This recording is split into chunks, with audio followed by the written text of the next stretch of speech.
నిన్న రాత్రి 10:30 గంటల సమయంలో మణికంఠ అనేటువంటి ఒక యువకుడిని వాళ్ళ అత్తగారు ఆమెతో పాటు వచ్చినటువంటి ఒక నలుగురు ఒక కారులో వచ్చేసి అతని సీఎం కాలనీలో ఉన్నటువంటి వాళ్ళ ఇంటి వద్ద నుంచి కారులో బలవంతంగా తీసుకొని తెనాలి అవుట్స్కట్స్కి పోయి అతని మీద కర్రలతో దాడి చేసి విచక్షణారహితంగా కొట్టి హత్యాయత్న ప్రయత్నం కూడా చేశారు.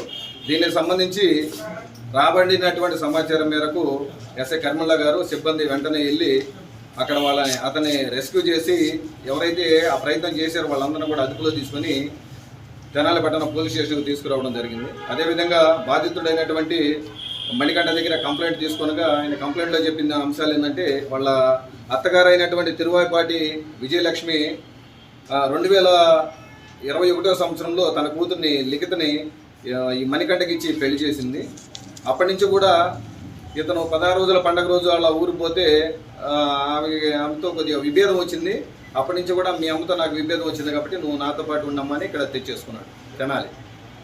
ఆ తర్వాత వాళ్ళ అత్తగారు చాలాసార్లు ప్రయత్నం చేశారు తన కూతుర్ని తీసుకుపోవాలన్నటువంటి ఉద్దేశంతో. సో ఆమె ప్రవర్తన అంటే ఇతనితో ఉన్నటువంటి బిహేవియర్, కూతురుతో బిహేవ్ చేసేటువంటి విధానం అతనికి నచ్చకపోవడంతో ఆ పాప లిఖిత కూడా వెళ్ళడానికి ఇష్టపడలేదు. ఇది మనసులో పెట్టుకొని చాలా ప్రయత్నాలు చేసింది తన కూతురుని తీసుకుపోదామని.